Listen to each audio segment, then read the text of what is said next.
तांत्रिक का श्राप। एक समय की बात है, एक छोटे से गांव में एक बूढ़ी महिला रहती थी।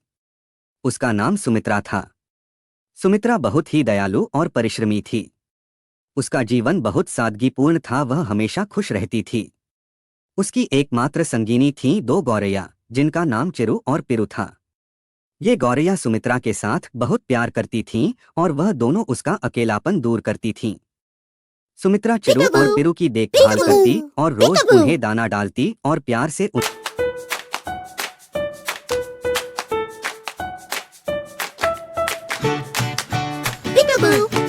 उनके साथ रहती और अपना जीवन खुशी से जीती। तांत्रिक का आगमन। एक दिन गांव में एक तांत्रिक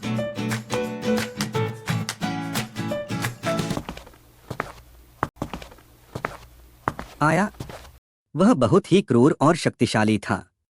उसने गांव वालों को अपने जाल में फंसाने की योजना बनाई। उसने गांव में घोषणा की कि वह किसी भी समस्या का समाधान कर सकता है, लेकिन उसकी मदद के बदले उसे कुछ अनमोल चीजें चाहिए होती थीं।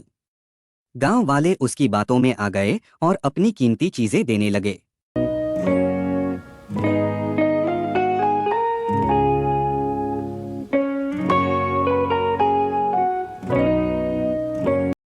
सुमित्रा ने तांत्रिक की सच्चाई को समझ लिया और उसने गांव वालों को चेतावनी देने का निर्णय लिया।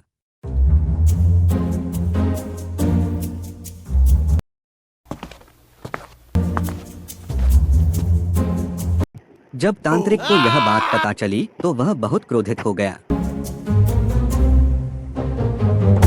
उसने सुमित्रा को सबक सिखाने की सोची और उसने सुमित्रा को जाकर चेतावनी भी दी और बाद में फिर अपने पास बुलाकर बहुत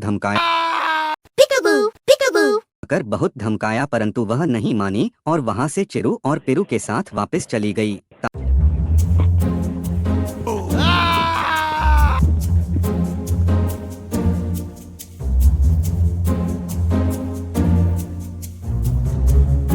इस पर तांत्रिका बहुत क्रोधित हुआ और उसने अपने क्रोध में आकर सुमित्रा को श्रापित कर दिया। तांत्रिक का श्राप। तांत्रिक ने अपने तंत्र मंत्र का प्रयोग कर सुमित्रा और उसकी दो प्यारी गौरैया चिरू और पिरू को श्राप दे दिया। श्राप देते ही सुमित्रा और दोनों चिड़ियां तुरंत बेहोश हो गई और सुमित्रा एक वृद्धा महिला से एक बूढ़ी पेड़ में बदल गई और चिरू और पिरू पत्थर में परिवर्तित हो गईं। तांत्रिक ने गांव वालों को धमकाया कि अगर किसी ने सुमित्रा की मदद करने की कोशिश की तो वह पूरे गांव को श्रापित कर देगा। गांव वालों की पहल, सुमित्रा की दयालुता और उसकी गौरैयों के साथ उसकी आत्मीयता को याद करते हुए गांव वालों को बहुत दुख हुआ। वे जानते थे कि सुमित्रा ने हमेशा उनकी भलाई के लिए ही काम किया था।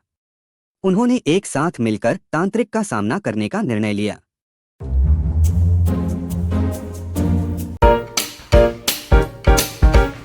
गांव के सबसे बुजुर्ग और बुद्धिमान व्यक्ति ने सभी को समझाया कि एकता में शक्ति होती है और तांत्रिक को मिलकर ही हराया जा सकता है। तांत्रिक की हार। गांव वालों ने तांत्रिक का सामना किया और उसकी सभी चालों को विफल कर दिया। अंत में तांत्रिक ने अपनी हार मान ली और अपने किए पर पश्चाताप किया।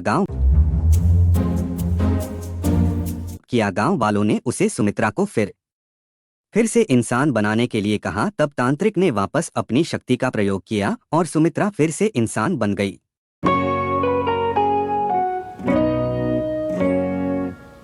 चिरू और पिरू भी वापस अपनी असली स्वरूप में आ गईं।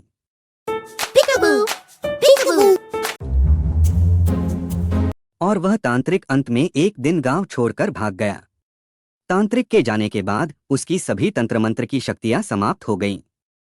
इस कहानी से हमें यह सीख मिली कि दुष्टता और कपट का अंत हमेशा बुरा होता है। सच्चाई और एकता में बड़ी शक्ति होती है।